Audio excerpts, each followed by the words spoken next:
This is an unboxing video of the Senopex series packaging, and within this is a Senopex A7 model.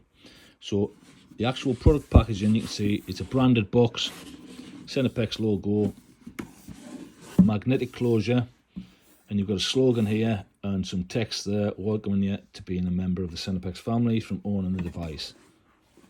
So within that, which I've already taken out here to the side, is a padded carry case.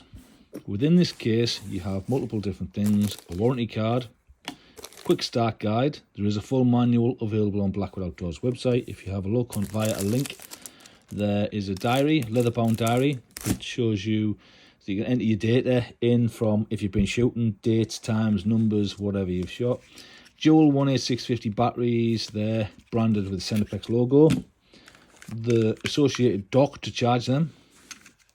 The dock cable is also within there, within this other cable, which is the accessory video cable.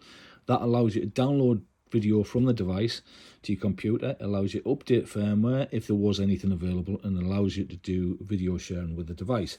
Not that many people would, but that function is there. You get a USB pen drive in the shape of a Senopex device.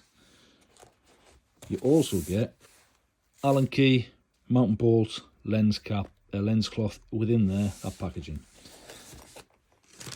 75mm mount with 50mm spacing between the mount points for this model. The 50mm model has a lower mount, so they're not compatible with different lens sizes due to the actual physical dimensions.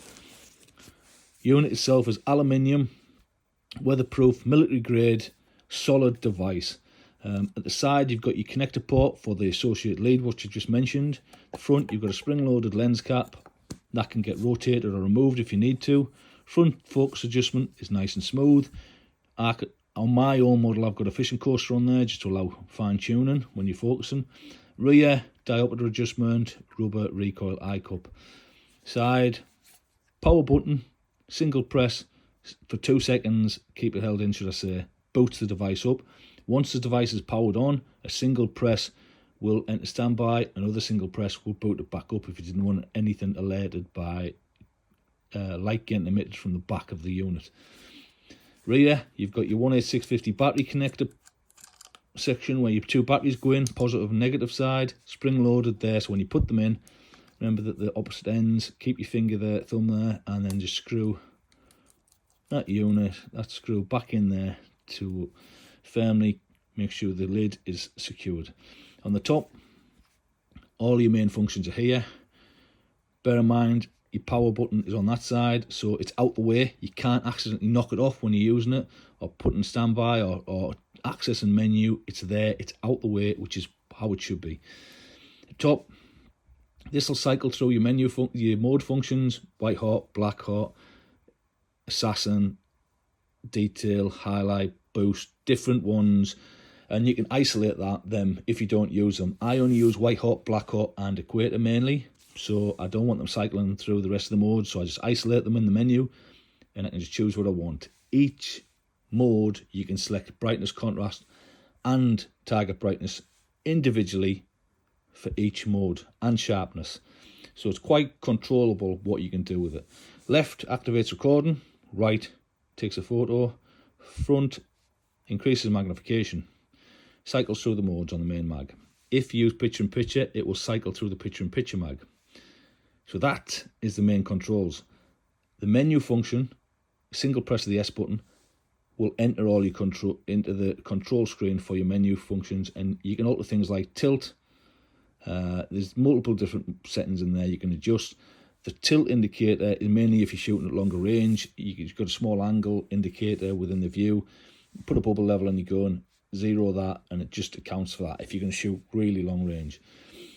So like I say, single press of S will allow you to go into all them different menu functions within the device, and you can select what you need to. There's also filter modes. You can have a green hue, sepia style hue, white hue of the image itself.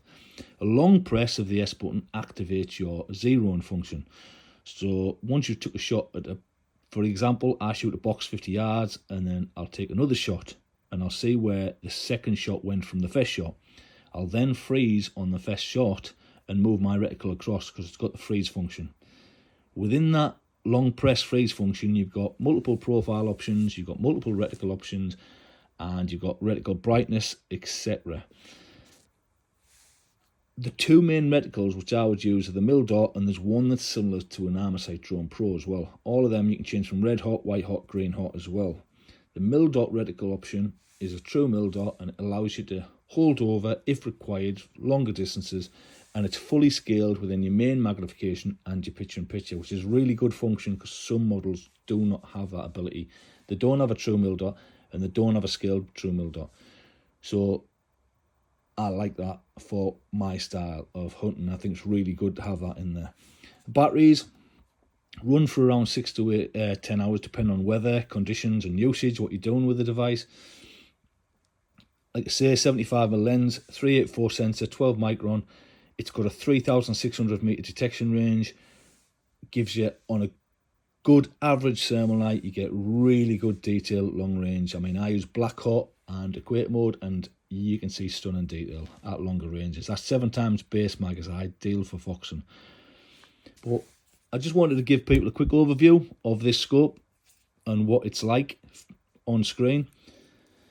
Retail price is around $2,980, which I think for a 75mm 3,600 meter detection range at that price point is very competitive for what it is and what you can do with the actual scope.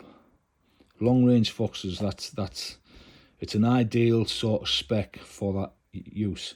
There's also an S series, which is the exact same setup, but it's a 640 resolution.